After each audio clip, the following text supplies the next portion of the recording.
علم الإنسان ما لم يعلم. الحمد لله رب العالمين والصلاة والسلام على رسولنا محمد وعلى آله وصحبه أجمعين أما بعد. سیرت صحابہ کرام رضوان اللہ تعالی علیہم اجمعین کے سلسلے کی آج کی کڑی میں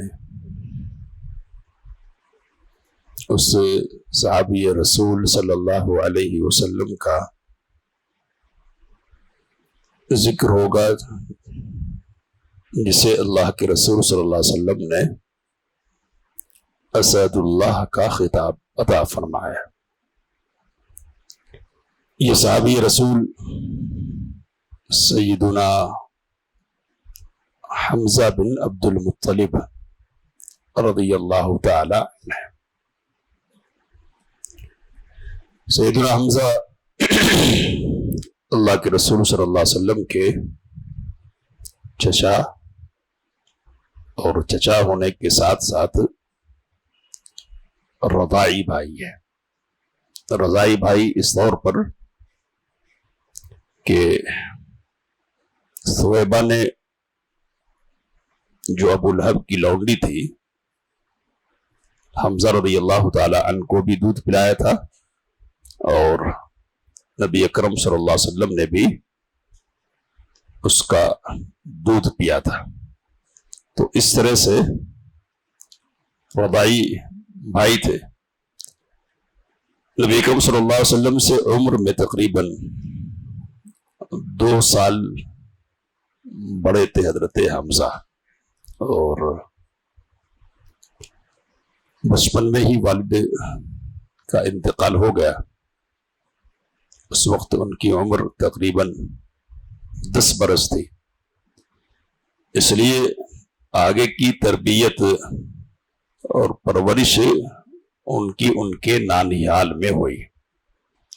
بچپن کی جو پرورش ہے وہ اس وقت کے ماحول کے مطابق جنگی فنون کے سیکھنے پر مشتمل ہے. گھڑ سواری، تلوار بازی اور نیزہ بازی سیکھتے رہے اور مختلف قسم کے مقابلوں میں حصہ لیتے رہے اور جنگوں میں بھی اپنی جرأت، بہادری اور جنگی مہارت کا ثبوت دیتے رہے. نبی اکرم صلی اللہ علیہ وسلم کی دعوت کا آغاز ہوا تو کچھ اپنی طرف سے دعوت میں دلچسپی کی بات حضرت حمزہ رضی اللہ تعالی عنہ کی طرف سے سامنے نہیں آئی، لیکن اللہ تعالیٰ کو یہ منظور تھا کہ حمزہ اسلام قبول کرے اور اسلام کے لیے کچھ ایسا عظیم کارنامہ انجام دے کہ تاریخ ان کو بھلا نہیں سکے. حضرت حمزہ رضی اللہ تعالی عنہ کا جو قبول اسلام ہے وہ ابتداءً شروع میں بس ایک شخصی عصبیت کی بنیاد پر بھتیجے کی محبت نے ورغلایا کہ ایک قدم اٹھائیں اور یہ قدم ان کو اسلام تک پہنچا دیں. کہانی کیا ہے؟ تو ہم سب یہ بات اچھی طرح جانتے ہیں کہ مکے میں جو شخص سب سے زیادہ اسلام کی دشمنی میں پیش تھا وہ ابو جہل بن ہشام تھا. کمزور مسلمانوں کو ستایا کرتا اور جو بڑے مسلمان تھے ان کے ساتھ بھی چھیڑخانی کرتا اور اس کی جرأت اور دلیری اس حد تک بڑی ہوئی تھی کہ نبی اکرم صلی اللہ علیہ وسلم کو تکلیف پہنچانے کے در پہ بھی رہا کرتا. تو ایک دن کا واقعہ ہے کہ نبی اکرم صلی اللہ علیہ وسلم سے اس کا سامنا ہو گیا دار ارقم سے آپ صلی اللہ علیہ وسلم آ رہے ہیں. صفا پہاڑی کے دامن میں ابو جہل سے سابقہ ہوا اور وہ نبی اکرم صلی اللہ علیہ وسلم کے ساتھ بدتمیزی پر اتر آیا. آپ صلی اللہ علیہ وسلم کو برا کہا، گالیاں دی، مختلف قسم کے الفاظ بدتمیزی پر مبنی اس نے استعمال کیے، اور اسی پر اس کی تسلی نہیں ہوئی. اس نے ایک پتھر اٹھارا اور نبی اکرم صلی اللہ علیہ وسلم کے سر مبارک پر دے مارا اور آپ صلی اللہ علیہ وسلم کو اس طرح سے زخمی کر دیا. صفا پہاڑی پر عبداللہ بن جدعان کا گھر تھا. اس کی لونڈی مکان سے دیکھ رہی تھی یہ سب کچھ منظر. حمزہ رضی اللہ تعالی عنہ شکار کے لیے گئے ہوئے تھے. واپس ہوئے تو تیر اور تلوار حمال کیے ہوئے تھے، اور طریقہ یہ تھا کہ جب کبھی اس طرح باہر سے آنا ہوتا تو مسجد حرام میں تشریف لاتے اور خانہ کعبہ کا طواف کرتے اور پھر گھر کو جاتے تھے. تو آج کا معمول بھی کچھ اسی قسم کا تھا، اور خانہ کعبہ کی طرف بڑھے چلے جا رہے ہیں کہ راستے میں اس لونڈی نے حضرت حمزہ رضی اللہ تعالی عنہ کو روک لیا اور کہا کہ ابو جہل نے تیرے بھتیجے کے ساتھ آج اس طرح کا سلوک کیا ہے. تو اب یہ جو بات پہنچائی گئی، حمیت بڑک گئی اور بھتیجے کی محبت نے جوش مارا، اور اب خانہ کعبہ کی طرف آئے. لیکن اب طواف کرنے کا ارادہ پہلے نہیں ہے. اب کیا ہے؟ تو جس نے یہ بدتمیزی کی ہے بھتیجے کے ساتھ، اس سے انتقام لینا ہے. تو پہنچے مسجد حرام میں. مجلسیں جمتی تھی، سرداران قریش مجلسیں لگا کر بیٹھا کرتے تھے. تو ابو جہل بھی بیٹھا ہوا تھا. پہنچے اور سیدھے جا کر اپنے کمان سے اس کے سر پر زور سے مارا اور اس کو زخمی کر دیا، اور کہا کہ سن، میں بھی اپنے بھتیجے کے دین پر ہوں. تو اب یہ بات حضرت حمزہ رضی اللہ تعالی عنہ کی طرف سے پیش آئی، اور اس کے قبیلے کے لوگ بھی آ گئے، اور قریب تھا کہ ٹکراؤ کی صورت پیدا ہو جاتے. لیکن ابو جہل نے اپنے لوگوں کو خاموش کیا اور کہا کہ نہیں، ابو عمارہ کو جانے دو. میں نے ان کے بھتیجے کے ساتھ زیادتی کر دی تھی، زیادتی کا بدلہ انہوں نے لے لیا ہے، اور اس طرح سے یہ معاملہ ختم ہو گیا. حضرت حمزہ رضی اللہ تعالی عنہ نبی اکرم صلی اللہ علیہ وسلم کی خدمت میں حاضر ہوئے اور کہا کہ بھتیجے، میں نے تمہارا بدلہ لے لیا ہے. بدلہ لیا ہے. نبی صلی اللہ علیہ وسلم کو خوشی تو ہوگی، لیکن ظاہر سی بات ہے کہ یہ تو ایک وقتی خوشی کی بات ہے. اس لیے نبی اکرم صلی اللہ علیہ وسلم نے کہا کہ مجھے تو اصل خوشی اس وقت ہوگی جب کہ آپ اسلام قبول کر لیں گے. کہا کہ ٹھیک ہے، میں اسلام قبول کرتا ہوں. اور اسی وقت حضرت حمزہ رضی اللہ تعالی عنہ نے اسلام کا کلمہ پڑھ لیا اور داخل اسلام ہو گئے. تو اس طرح سے یہ جو ابتدا ہے نا، یہ کس جذبے کی بنیاد پر ہے؟ تو اصلاً جذبہ کیا ہے؟ نیکی کا نہیں ہے، ایک حمیت کا جذبہ ہے اور محبت کا جذبہ ہے کہ جو فطرت اور طبیعت پر مبنی ہے. اس جذبے کی بنیاد پر اسلام میں داخل ہو گئے اور اللہ تعالیٰ نے فیصلہ کر دیا، اور اس فیصلے کی بنیاد پر آگے کی تاریخ پھر رقم ہوئی ہے.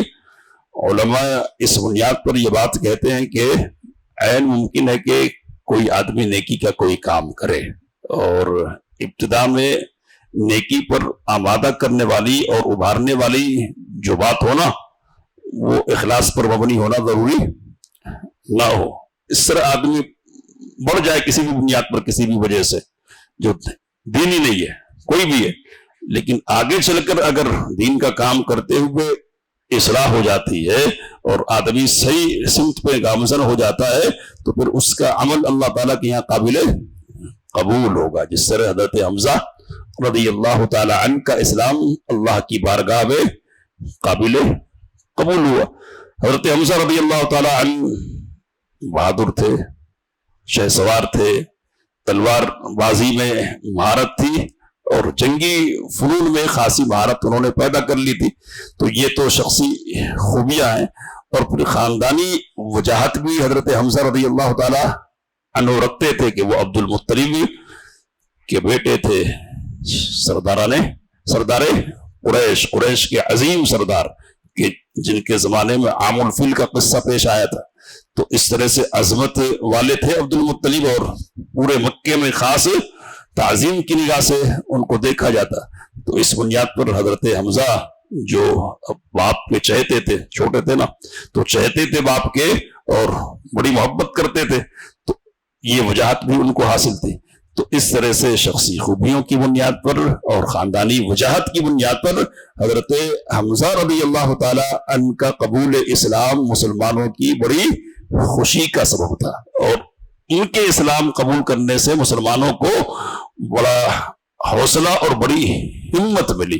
اب آگے کہانی ہم نے آپ کے سامنے رکھی ہے کہ حضرت عمر رضی اللہ تعالی عنہ کے اسلام قبول کرنے کا فیصلہ اللہ تعالیٰ کی طرف سے ہوا اور تلوار لے کر نکلے تھے نبی اکرم صلی اللہ علیہ وسلم کو شہید کر دینے کی نیت سے، لیکن اللہ نے پیروں کو یوں کہیے کہ اسلام کی زنجیر میں جکڑ دینے کا فیصلہ کر لیا تھا. تو اب وہ جو قدم اٹھاتا نبی اکرم صلی اللہ علیہ وسلم کو شہید کرنے کے لیے اب کسی اور نیت سے اٹھ گیا ہے. تو دار ارقم میں نبی اکرم صلی اللہ علیہ وسلم موجود ہیں، صحابہ کرام رضوان اللہ تعالی علیہ مجمعین کی بھی جماعت چھوٹی سی موجود ہے. دار ارقم نبی اکرم صلی اللہ علیہ وسلم کا سینٹر ہے، اس وقت کا مرکز تعلیم و تربیت ہے، اور چونکہ ذرا دامن میں واقع ہے پہاڑی کے، اس لیے سبوں کی نگاہوں سے اوجھل ہے. تو اس لیے نبی اکرم صلی اللہ علیہ وسلم نے اس کو تعلیم و تربیت کے مرکز کے طور پر منتخب فرمایا ہے. ام جمیل فاطمہ بنت خطاب اور سعید بن زید رضی اللہ عنہما نے حضرت عمر کو بتلایا کہ اس وقت نبی اکرم صلی اللہ علیہ وسلم کہاں ہوں گے؟ تو دار ارقم میں ہوں گے. ٹھیک ہے، چلیں گے، ادھر ہی چلیں گے. تو ادھر کے لیے روا ہے. حضرت عمر رضی اللہ تعالی عنہ لوگوں کی نگاہ پڑ گئی، لوگوں میں ایک خاص قسم کی بے چینی پیدا ہو گئی کہ عمر آیا ہے، جوشیلا جذباتی آدمی، پتہ نہیں کیا کرے، کیا کر گزرے. تو اس موقع پر حضرت حمزہ رضی اللہ تعالی عنہ نے لوگوں کی تسلی کا سامان کیا اور کہا کہ آنے دو، آنے دو. اگر اچھی نیت سے آیا ہے تو اس کا استقبال ہے، اچھا استقبال ہے. لیکن اگر بری نیت کے ساتھ آیا ہے تو جو تلوار اس نے حمائل کر رکھی ہے اسی تلوار سے اس کا کام تمام کر دیں گے. تو مسلمانوں کو حوصلہ ملا، دروازہ کھلا، اور نبی اکرم صلی اللہ علیہ وسلم نے آگے بڑھ کر حضرت عمر فاروق رضی اللہ تعالیٰ عنہ کو مضبوط پکڑ لیا اور فرمایا کہ عمر، کیا وہ وقت نہیں آیا کہ تم اسلام قبول کر لو؟ کیا تم یہ چاہتے ہو کہ تم کو بھی ویسی مصیبت پہنچے جیسی مصیبت ولید بن مغیرہ کو پہنچ چکی ہے، تم بھی ہلاک کر دیے جاؤ؟ کلمہ پڑا حضرت عمر فاروق رضی اللہ تعالیٰ عنہ نے، نعرہ بلند ہوا، اور پھر یہ بات آئی کہ اللہ کے رسول صلی اللہ علیہ وسلم، ہم حق پر ہیں نا، حق پر ہیں، تو جب حق پر ہے تو پھر چھپ کر کیوں، ہم باہر نکلیں گے. تو باہر نکلنے کا فیصلہ کیا گیا، اور اس فیصلے کی بنیاد پر مسلمانوں کی 2 صفیں بنائی گئی، 2 صفیں اور 2 رویا. اس طرح مسلمان خانہ کعبہ کی طرف بڑھے، اور ایک صف میں آگے آگے حضرت عمر فاروق رضی اللہ تعالی عنہ تھے، تو دوسری صف میں پہلے نمبر پر حضرت حمزہ رضی اللہ تعالی عنہ تھے. یہ دونوں اسلام کے شیر تھے کہ جن کو دیکھ کر کفر نے بڑی تکلیف محسوس کی. اور حضرت صہیب رومی رضی اللہ تعالی عنہ یا عبداللہ بن مسعود رضی اللہ تعالی عنہ کہتے ہیں کہ اسلام قبول کیا جب سے عمر نے نا، اس وقت سے ہم ذرا عزت میں رہنے لگ گئے، اور ہمیں یہ جرأت پیدا ہو گئی کہ ہم باہر نکل کر نماز پڑھیں. تو اس جرأت میں اور جرأت پیدا کرنے کا سبب کون ہے؟ تو وہ سیدنا حمزہ رضی اللہ تعالیٰ عنہ کی شخصیت ہے. اب ظاہر سی بات ہے کہ گھرانہ کون سا ہے اور شخصی اعتبار سے مضبوط ہیں، تو کافروں کو تو اتنی ہمت نہیں ہوگی بڑوں بڑوں کو کہ وہ مقابلے میں آئے اور ستائے. لیکن جب سارے حربے ناکام ہو گئے اور اسلام کی دعوت کو روکنے کی جو کوششیں ہو رہی تھی وہ ساری کی ساری کوششیں ناکام ہو گئی، تو پھر ایک فیصلہ کیا گیا جو تاریخ انسانی کے بدترین فیصلوں میں سے ایک ہے. کیا فیصلہ؟ تو مکے کے سردار باہم جمع ہوئے اور انہوں نے یہ طے کیا کہ ہم نے ساری کوششیں کی، ابو طالب سے بھی ہماری گفتگو ہوئی، لیکن اس کا کوئی حاصل ہمارے سامنے ہے نہیں. ہم یہ بات مسلسل دیکھ رہے ہیں کہ محمد صلی اللہ علیہ وسلم کو بنو ہاشم کی مکمل پشت پناہی اب تک حاصل ہے اور وہ آپ صلی اللہ علیہ وسلم کا ساتھ چھوڑنے کے لیے تیار نہیں ہے. تو اس لیے اب کیا کیا جائے؟ تو ان کا سماجی بائیکاٹ کر دیا جائے. تو محاصرے کا فیصلہ کیا گیا، بائیکاٹ کا فیصلہ کیا گیا، تحریر لکھی گئی اور یہ بات آپس میں طے کر دی گئی، تحریری طور پر لکھ کر آویزہ کر دیا گیا خانہ کعبہ کی دیواروں پر کہ بنو ہاشم سے کسی قسم کا کوئی لین دین نہیں کیا جائے گا، نہ ان سے کچھ خریدا جائے گا، نہ ان سے کچھ بیچا جائے گا، اور شادی بیاہ وغیرہ کے جو تعلقات ہوتے ہیں نا وہ بھی ان سے ختم کر لیے جائیں گے. تو یہ فیصلہ کیا گیا، بدترین فیصلہ انسانی تاریخ کا. خانہ کعبہ پر یہ فیصلہ لکھ کر لٹکا دیا گیا اور ایک دور شروع ہوا مسلمانوں کی اور خاص طور پر بنو ہاشم کی تکلیف کا دور. تو یہ جو دور ہے نا بہت کربناک دور ہے، بہت تکلیف پر مبنی دور ہے. یہ دور 3 سالوں پر مشتمل ہے کہ اس پورے 3 سال کے عرصے میں مسلمان بڑی پریشانیوں میں رہے اور اب بنو ہاشم کے لوگ بھی پریشانی میں رہے. کچھ لینا دینا تو ہو نہیں رہا، چوری چھپے کچھ لوگ ہیں جو ہمدردی رکھتے ہیں نا تو کھانے پینے کی کچھ چیزیں کبھی پہنچا دے رہے ہیں، ورنہ کیا ہے تو بچے روتے ہیں، بھوک سے بلکتے ہیں، اور بچوں کے رونے کی آواز آتی ہے راتوں میں نا تو سرداران قریش کے غضب اور دشمنی جو ہے نا اور سینہ جس دشمنی سے ابل رہا ہے اس کو سکون اور ٹھنڈک ملتی ہے. تو یہ زمانہ گزرا.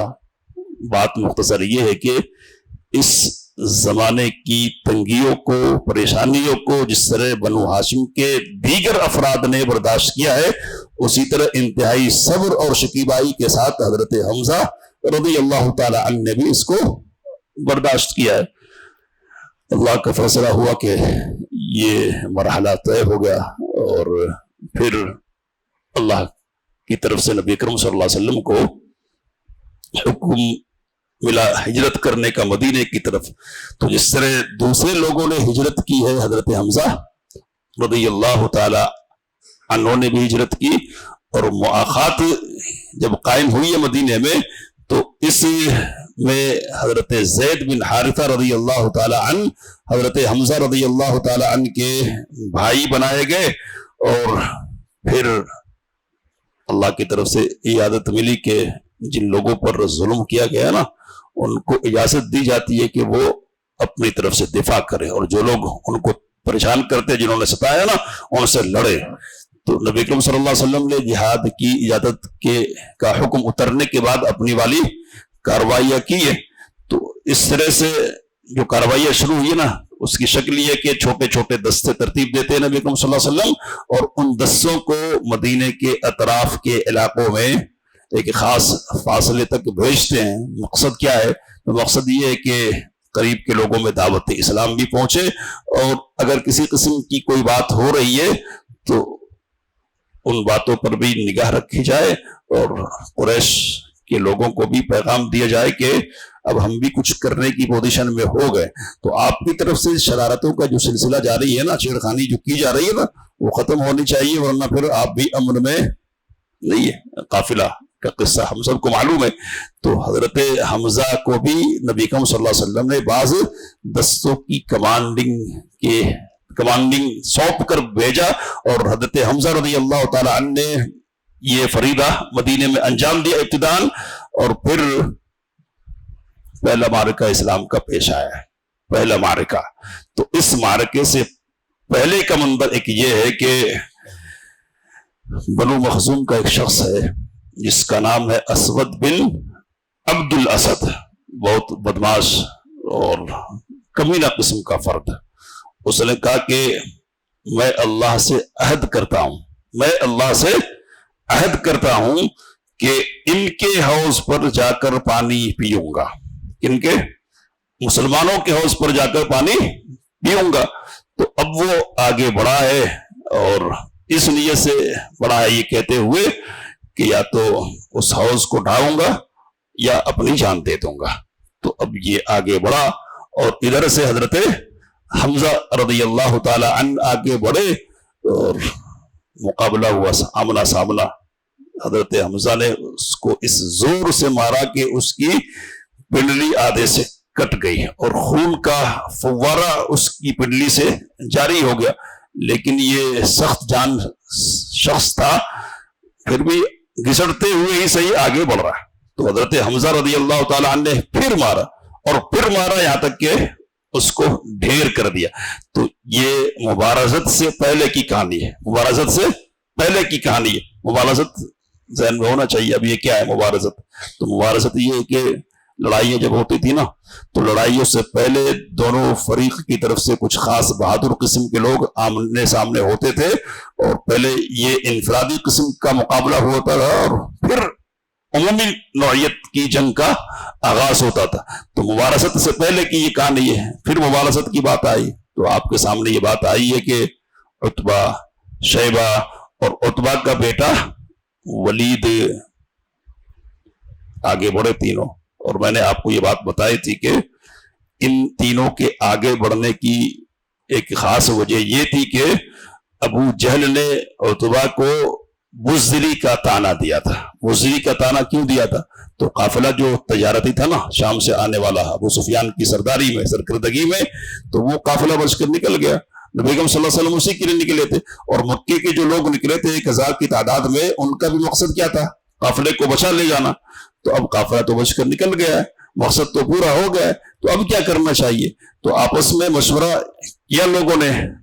تو زیادہ تر لوگوں کی رائے یہ تھی کہ اب کیا ہے، اپنے لوگ ہیں، کیوں لڑنے جائیں گے اور کیوں خوریزی کریں گے؟ تو جو لوگ یہ رائے رکھتے تھے نا، ان میں پیش عتبہ بن ربیعہ بھی تھا۔ تو عتبہ نے جب اپنی بات رکھی نا، تو ابو جہل نے اس کو گالی دی اور کہا کہ بھاگتا ہے، اور عتبے کا ایک بیٹا پہلے سے مسلمان ہو گیا تھا، تو اس بنیاد پر کہا کہ ڈر لگتا ہے۔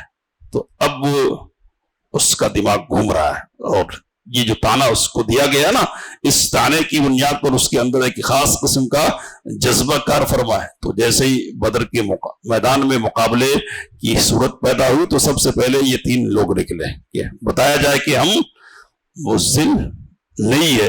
تو اب آئیے تینوں، ادھر سے انصار کے 3 لوگ آئے، کون ہے آپ؟ تو ہم فلاں ہیں، فلاں ہیں، فلاں ہیں۔ کیا کہ آپ ہم کو نہیں ہونا ہے، ہم کو ہمارے اپنے بھائی مطلوب ہیں، یعنی مکے کے لوگ۔ تو نبی اکرم صلی اللہ علیہ وسلم نے آواز دی اور کہا کہ حمزہ آپ اٹھیں، آگے بڑھیں، اور علی آپ جائیں، اور تیسرے نمبر پر عبیدہ بن حارث آپ جائیں۔ تو اب یہ تینوں لوگ کون ہیں؟ تو یہ کون ہے؟ سردار محمد صلی اللہ علیہ وسلم، اللہ کے پیغمبر۔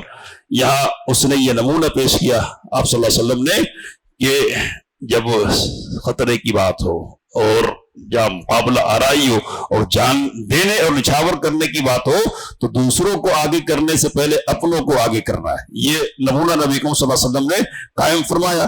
تو حمزہ کون ہے؟ چچا ہے، اور علی کون ہے؟ چچا زاد بھائی ہے، اور عبیدہ بن حارث ہے، کون ہے؟ یہ بھی چچا زاد بھائی ہے۔ تو اپنے لوگوں کو آگے کیا حضرت نبی کریم صلی اللہ علیہ وسلم نے۔ آئے آپ کون ہے؟ ہاں اب مقابلے کے لوگ آئے ہیں۔ تو حضرت علی کا مقابلہ ولید سے ہوا ہے، اور عتبہ حضرت حمزہ رضی اللہ تعالی عنہ کے مقابلے میں آیا، اور شیبہ حضرت عبیدہ بن حارث رضی اللہ تعالی عنہ کے حضرت علی نے ولید کا کام تمام کر دیا، حضرت حمزہ نے عتبہ کو انجام تک پہنچا دیا اور شیبہ کو انجام تک پہنچا دیا، اور عتبہ تھوڑا حضرت عبیدہ پر بھاری ہوا اور ان کو زخمی کر دیا۔ تو اب زخم لگنے کی وجہ سے حضرت عبیدہ شہید ہوئے ہیں اس معرکے میں۔ بہرحال حضرت حمزہ رضی اللہ تعالی عنہ کی یہ بہادری سامنے آئی اور یہ معاملہ کیا۔ اب جب جنگ شروع ہوئی ہے تو بہادری کے جوہر دکھائے اور صفوں کی صفیں حضرت حمزہ رضی اللہ تعالی عنہ نے اڑ دی اور کئی لوگوں کو قتل کیا، کئی لوگوں کو۔ تو جن لوگوں کو قتل کیا تھا اس میں سے ایک نام مطعم بن عدی کا بھی تھا، تو حضرت حمزہ نے قتل کیا۔ یہ بات لوگوں تک پہنچ چکی ہے اور ظاہر سی بات ہے کہ قتل کیا تو انتقام کا جوش تو ہوگا نا سینوں میں۔ تو اس طرح سے اس انتقام کی بنیاد پر ایک پلاننگ تیار ہوئی۔ کیا ہے کہ وحشی بن حرب ہے، غلام ہے مطعم بن عدی کا، اس کو کہا گیا کہ اگر تو نے حمزہ کو شہید کر دیا تو تم کو آزاد کر دیا جائے گا۔ تو اب وہ آزاد ہونے کے جذبے کے ساتھ میدان میں آیا ہے، اور اس کی مہارت یہ تھی کہ وہ نیزہ بازی زبردست کرتا تھا اور اس کا نشانہ چوکتا نہیں تھا۔ احد کی لڑائی جب شروع ہوئی ہے نا تو ابتداءً مسلمان بھاری پڑے، اور جن لوگوں نے بہادری کا مظاہرہ شروع میں کیا ہے نا تو ان میں خاص طور پر دو نام بڑا ہے۔ تو ایک تو حضرت حمزہ رضی اللہ تعالی عنہ مہاجرین کی طرف سے، اور دوسرے ہے حضرت ابو دجانہ رضی اللہ تعالی عنہ انصار کی طرف سے۔ دونوں بہادر تھے اور بے جگری سے لڑنے والے، تو آگے بڑھتے گئے اور صفیں چیرتے گئے، اور صورتحال یہ پیدا ہو گئی کہ مسلمان کفار میں بھگدڑ مچ گئی، اور خواتین جو حوصلہ بڑھا رہی تھی نا تو ان کا منظر سیرت کی کتابیں اس طرح پیش کرتی ہے کہ کپڑے اٹھا کر پنڈیاں کھول کے بھاگ رہی ہے کہ یہ کیا منظر پیش آیا، اور سارا جوش اور جذبہ کیا ہو گیا، کافر ہو گیا۔ تو اب یہ جو وحشی بن حرب ہے وہ طاق میں بیٹھا ہوا ہے کہ موقع ملے تو حضرت حمزہ ایک شخص کو بس مارنے ہی والے ہیں کہ اس نے نشانہ سادہ، نیزہ پھینکا، پیڑوں پر ناف کے نیچے یہ نیزہ لگا اور اس قدر نشانے پر تھا اور تیز تھا کہ سامنے کے حصے سے لگ کر پیچھے کی طرف سے نکل گیا، اور حضرت حمزہ رضی اللہ تعالی عنہ نے سنبھلنے کی کوشش کی لیکن پھر لڑکھڑا کر گر گئے۔ ظاہر سی بات ہے کہ نازک مقام پر زخم لگا تھا، تو اب وہ سنبھلنے کی پوزیشن نہیں رہ گئی تھی۔ تو اس طرح سے یہ شیر اسلام کے دوسرے غزوے میں شہید ہو گیا، اور اللہ کے رسول صلی اللہ علیہ وسلم نے کہا کہ حمزہ کون ہے؟ تو کہا کہ اللہ کا شیر ہے۔ تو اللہ کا یہ شیر اس دوسرے غزوے میں اللہ کو پہنچ گیا ہے۔ اب کچھ قصے ہیں۔ قصہ کیا ہے؟ تو حضرت حمزہ رضی اللہ تعالیٰ عنہ کی لاش کا مسئلہ کیا گیا، اور پھر یہ کہانی بھی ہے کہ ہند بنت عتبہ نے اپنے باپ کے انتقام کے طور پر حضرت حمزہ کی ناش کے ساتھ بے حرمتی کی، اور یہاں تک بات ہے کہ کلیجہ نکال لیا اور چبانے کی کوشش کی۔ تو یہ اس حد تک جو بات ہے نا اتنی بات تو ثابت نہیں ہے، لیکن یہ بات تو اپنی جگہ پر ثابت ہے کہ جو شہادتیں ہوئی تھی ان کے ساتھ بے حرمتی کا معاملہ ہوا تھا اور ناشوں کو کاٹ مار دیا گیا تھا اور مسئلہ ان کا کیا گیا تھا۔ تو اب یہ بات کدھر سے ثابت ہوتی ہے؟ تو ادھر سے ثابت ہوتی ہے کہ جب گفتگو ہو رہی تھی نا نبی کریم صلی اللہ علیہ وسلم ابو سفیان اور مسلمانوں کے درمیان آپس میں ختم ہونے کے بعد جنگ کے، تو اس موقع پر ابو سفیان نے یہ کہا تھا کہ محمد صلی اللہ علیہ وسلم ہمارے لوگوں نے تمہاری لاشوں کی بے حرمتی کی ہے، میں نے ایسا کرنے کو نہیں کہا لیکن میں اس سے ناراض بھی نہیں ہوں، یعنی کچھ برا نہیں ہوا۔ تو یہ معاملہ ہوا تھا۔ اب نبی اکرم صلی اللہ علیہ وسلم کے لیے یہ منظر تو تکلیف دے تھا ہی، ویسے شخصی طور پر آپ نے زخم اٹھائے تھے اور پھر یہ منظر آپ کے سامنے آیا تھا، تکلیف بہت ہوئی تھی، اور بات میں یہی ختم کر رہا ہوں، انشاءاللہ کچھ گفتگو اور بھی ہوگی کل، کہ نبی اکرم صلی اللہ علیہ وسلم اس منظر کو بھول نہیں سکے تھے، اس لیے وحشی بن حرب جب مسلمان ہو گئے تو نبی اکرم صلی اللہ علیہ وسلم نے کہا کہ میرے سامنے آنے سے کیا کرو، ذرا پرہیز کرو، اس لیے کہ مجھے حمزہ کی شہادت یاد آ جاتی ہے۔ انشاءاللہ مزید باتیں ہوں گی، اللہ سے دعا کہ جو باتیں آئی ہیں ان سے فائدہ اٹھانے کی توفیق مت فرمائے، آمین وآخر دعوانا الحمدللہ رب العالمین۔ علم الإنسان ما لم يعلم